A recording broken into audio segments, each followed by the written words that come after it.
सोचो क्या होगा अगर आप एक गुफा में इटाची को और पेन को एक साथ बंद कर दे और उन्हें बोल दे कि जो जिंदा बचेगा उसी को बाहर निकाला जाएगा। इसी को पता लगाने के लिए आज के इस वीडियो में हम रैंक करने वाले अकात्सुकी के सारे मेंबर्स को फ्रॉम वीकेस्ट टू स्ट्रॉन्गेस्ट। तो रैंक 11 पे आता है हिडान। इसके इतने नीचे आने का रीजन ये खुद है, इसने खुद क्लेम किया है कि अकात्सुकी का सबसे वीक स्लो मेंबर है और सबसे कम आईक्यू इसी का है। बट इसका मतलब ये नहीं कि वीक है, ये स्ट्रॉन्ग तो है। इसका टीममेट काकुजो ने भी क्लेम किया कि इसके पहले काकुजो के टीम में जितने भी लोग आए उसने सबको मार दिया है। अब इसके पीछे भी 2 पॉइंट हो सकते हैं, या तो उसके टीम में पहले सारे नूब बंदे आते होंगे लो लेवल के, या फिर रियली में हिडान स्ट्रॉन्ग है। अगर बात करें हिडान की एबिलिटी के तो इसकी एबिलिटी है डेथ कंट्रोल पोजेस ब्लड। इसने ये अपने अपोनेंट का ब्लड टेस्ट करके उसके ब्लड से जमीन पे एक इल्यूमिनाटी टाइप का गोल से लोगो बनाता है, जिसमें ये खड़ा होने के बाद है ना तो जो भी डैमेज देता है वो जिसका ब्लड टेस्ट किया था उसको लगता है। अब रैंक 10 पे आता है हिडान का ही पार्टनर काकुजो। ये बंदा कुछ ऐसा बंदा था, इसको तुम पैसा फेंको तमाशा देखो टाइप का बंदा है। लिटरली इसको पैसा दो और ये किसी को मार दे। इसकी एबिलिटीज कुछ ऐसी थी कि अपने हाथों को ना अंदर के बाल निकाल के स्ट्रेच कर सकता था, कुछ लूफी टाइप का। इसके पास 5 दिल थे जो 5 चक्रा मॉडिफिकेट करते थे, जो अलग अलग एलिमेंट्स विंड, फायर, लाइटनिंग, अर्थ और वाटर को कंट्रोल कर सकते थे, जो इसे एक इमॉर्टल टाइप का बीइंग बना देते थे। इनके अलावा इसकी एबिलिटी थी दिल चुराना। दिल चुराना, ये बंदा दिल चुराता था और उसे स्टोर कर लेता था ताकि आगे चल के यूज कर सके अपने मतलब के लिए। रैंक 9 पर आता है जेत्सु, और जेत्सु से मेरा मतलब है ब्लैक एंड व्हाइट जेत्सु। अब जेत्सु का नाम सुन के रैंक 9 पे कुछ लोग बोलेंगे भाई ये तो बहुत वीक है, इसको हिडान के नीचे रखना था ना। रुको जरा, सबर करो। एक्चुअली इसको इतना ऊपर रखने का मेरा रीजन यही था कि इसके पास कुछ एबिलिटीज है या फिर यूकम पावर या फिर जुत्सुस है जो काफी रेयर टाइप की थी ना, क्योंकि इसके पास पावर था किसी बाकी चक्रा को एकदम एग्जैक्ट कॉपी करने का। अब तुम इमेजिन करो अगर ये नारुतो का चक्रा को मिमिक कर ले या फिर हाशिरामा मादरा का, तो कितना डेडली हो जाएगा ना। इन सब के अलावा तुम इस बात को भी इग्नोर नहीं कर सकते, कहीं ना कहीं जेत्सु ही वो बंदा है जो पूरे नारुतो को लिखा है। रैंक 8 पे आता है कठपुतली मास्टर सासोरी। ये अकात्सुकी का वन ऑफ द हैंडसम बंदा है जो देखने में लगता है छोटा सा बच्चा 18-19 साल का, बट इसकी शक्ल में मत जाओ, ये 35 ईयर्स तक खतरनाक डेडली पपेट मास्टर है। और मैं इसकी पावर की बात करूं तो जैसे हमारा नारुतो एक बार में 1000 क्लोन्स बना सकता है, वैसे ही ये भी एक बार में 1000 पपेट्स का कंट्रोल कर सकता है। इसके अलावा इसने 3rd काजुकागे को निपटा के उसका पपेट बनाया था। और तुम्हारी इन्फो के लिए मैं तुम्हें बता दूं कि 3rd काजुकागे सैंड लेवल का सबसे स्ट्रॉन्गेस्ट काजुकागे माना जाता है। उसके अलावा ये पावर्स को पाने के लिए अपनी खुद की बॉडी को भी पपेट में कन्वर्ट कर लेता ताकि बेसिकली ये इमॉर्टल हो जाए। फिर इसके पास पॉइजन्स थे जो अपने पपेट्स में यूज करता था, जिसको अगर लिटरली तुमको एक बार टच कर गया फिर तुम्हारे बॉडी में इंजेक्ट हो गया पॉइजन, तो तुम्हारा गेम ओवर है। उससे बचने का सिर्फ एक ही तरीका है, इसका एंटीडोट, जो कि छुपा हुआ है इसके दिल में, और इसका दिल हर समय अपना पोजीशन चेंज करते रहता है। अब रैंक 7 पे आता है दाइदरा।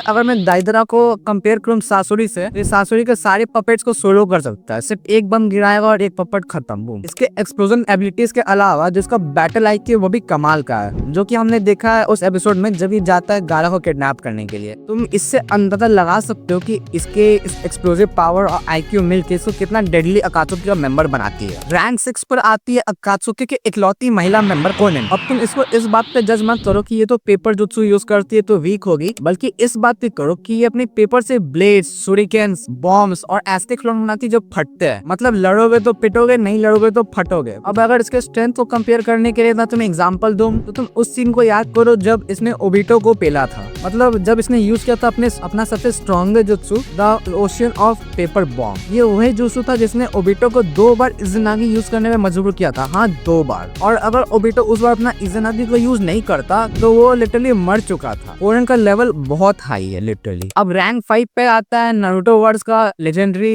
Antagonist Orochimaru. लिटरली अगर पूरे नारुतो वर्स में किसी को फ्लेक्स करने का हक है तो वो तो यही बंदा होगा, क्योंकि इसने 5 चक्र नीचे को मास्टर कर रखा है। इसे एक से एक फाउटिंग जुत्सु का ज्ञान है, प्लस इसने बहुत सारे जुत्सु को भी जानता है। लिटरली आई थिंक ये ऑलमोस्ट सारे जुत्सु को भी जानता है। ऊपर से ये एक लेजेंडरी शानिन है और इसकी पावर लेवल एक होकागे के टक्कर की है। अब रैंक 4 पे आता है अकात्सुकी का मछली, इटाची का पार्टनर और मिस्ट विलेज का 7 स्वॉर्ड्समैन में से एक किसामे। किसामे एक लिटरली गॉड बंदा था, गॉड टाइप के पावर इसके पास। इसने वाटर टाइप के एलिमेंट जुत्सु को मास्टर कर रखा था और इसके पास एक स्वॉर्ड थी जो किसी का भी चक्रा लिटरली पूरा सब कर देती, पूरा चूस लेती थी। अब मैं बात करूँ अगर इसकी एबिलिटीज की, तो ये एक वाटर का डोमेन पे कुछ बनाता है जिसके अंदर ये गॉड था, पानी का राजा था ये बंदा, पानी के अंदर इसको कोई छू भी नहीं सकता। और लिटरली इसने किलर भी जैसे खतरनाक और एकदम परफेक्ट जिंजुरी को भी आराम से निपटा दिया था। अब टॉप 3 पे आने से पहले अगर तुम वीडियो में यहाँ तक बने हुए हो तो लाइक कर दो इस वीडियो को, क्योंकि तुम्हें देखने में मजा आ ही रहा होगा। फिर वो नीचे जो सब्सक्राइब का लाल लाल बटन है, वो लाल लाल मुझे देख के अच्छा नहीं लग रहा, तो उसे टिप के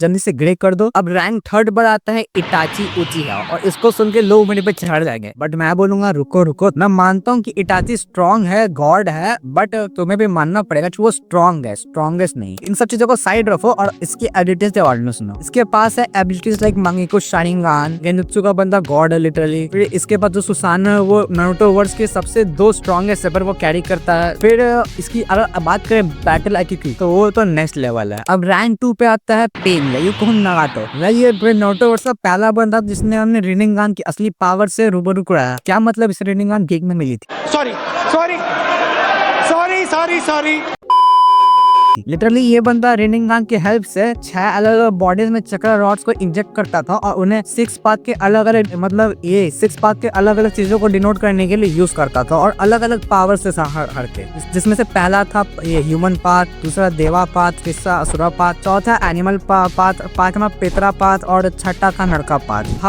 हर बॉडी के पास अलग अलग पावर्स और अलग अलग एलिमेंट थी जो कि लिटरली इसको डेडली बनाती है। इन सब के अलावा अगर बात की जाए इसके पावर लेवल की, इसकी पावर को तुमने देखा ही है कैसे इसका बस एक ऑलमाइटी पुश और पूरा कोनोहा खत्म। अब अगर रैंक 1 की बात करूं तो रैंक 1 पर है टोबी या यूं कहूं ओबिटो। मुझे नहीं लगता कि मुझे इसकी पावर्स को एक्सप्लेन करने का जरूरत है, क्योंकि तुम सब जानते हो कि कहीं ना कहीं ये वही बंदा जिसने पूरे नारुतो को लिखा है। अब फिर भी अगर मैं इसकी पावर्स को बताना चाहूँ तो इसके पास शारिंगान था, मांगेको शारिंगान, जिसमें कामुई जैसा खतरनाक जुत्सु है। वॉर के एंड में आते आते लिटरली 4th वॉर इसने इसी में स्टार्ट किया था, उसके एंड तक आते आते ये बंदा एक जिंजुरी की बन जाता है, वो भी 10 टेल्स का। और जब ये बंदा जिंजुरी की बनता है 10 टेल्स का, उस टाइम एक लिटिल गॉड था। बाकी ये सारी मेरी पर्सनल ओपिनियंस है, तो अगर तुम्हें लगता है कि कोई ऊपर या फिर नीचे होना चाहिए तो कमेंट्स में लिख दो। फिर अगर तुम चाहते हो कि मैं इस वीडियो का पार्ट 2 लॉन्ग एक्सटेंड करते हुए या फिर रैंक करते हुए बाकी सिनेरियोस को भी, तो कमेंट में दत्ते भाई वो वीडियो आ जाएगी। और वीडियो में देख के तुमको जरा भी मजा आया तो इसे शेयर कर देना। मैं मिलता हूँ तुमसे अगले धमाकेदार वीडियो के साथ, तब तक के लिए सायोनारा।